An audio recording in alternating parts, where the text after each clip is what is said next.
taping over smooth or even and uneven ground.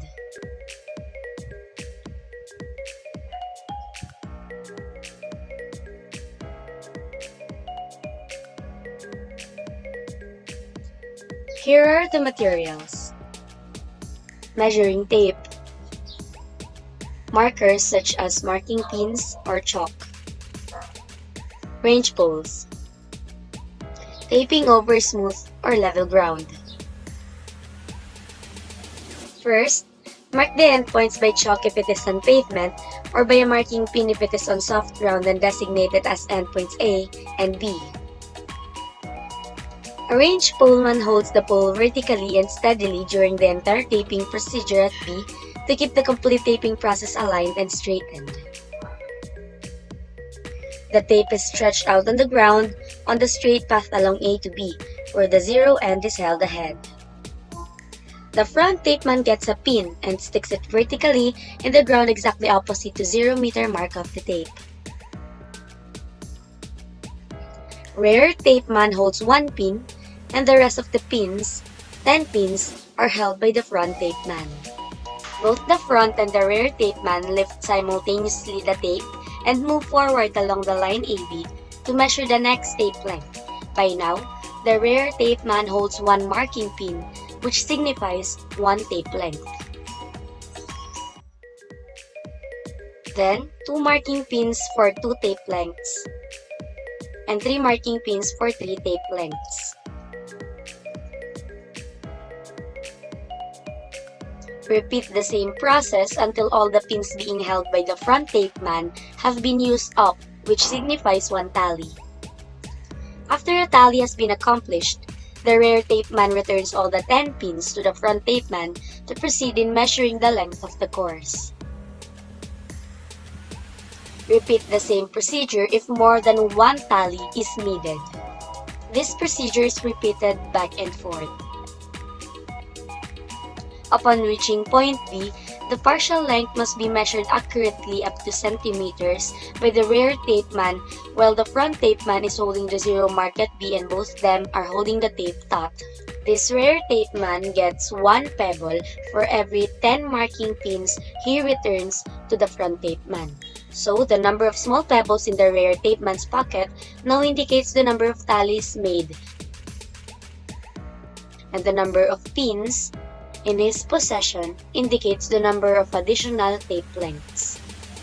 All the data collected must be recorded in table taping over smooth or level ground. To compute for the total distance, get the total number of full tape lengths and then add the partial tape length to the product of the length of one full tape length and total number of full tape lengths.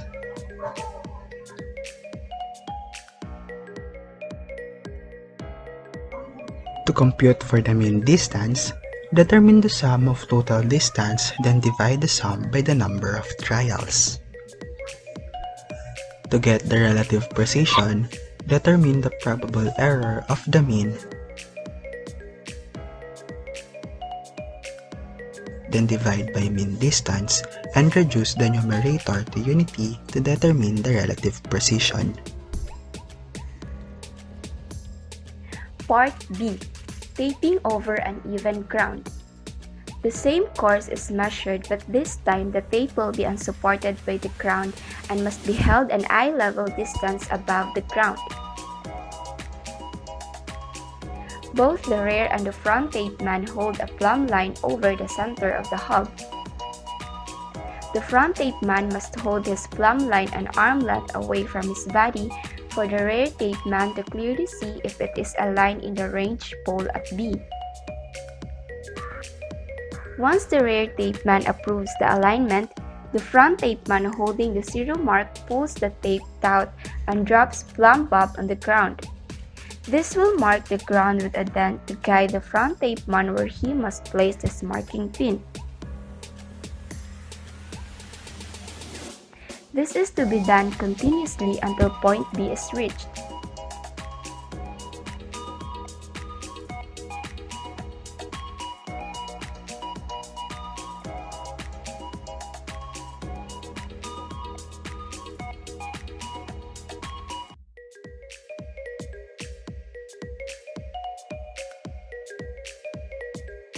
Note that the partial length must also be measured. Measured accurately up to centimeters by the rear tape man while the front tape man is holding the zero mark at B and both of them are holding the taped out. The course is measured back and forth to complete the number of trials required by the professor. Tabulate the data in the table taping over an even ground. To get the total distance, mean distance, and relative precision, repeat the procedure of the computation in Part A. Thanks for watching!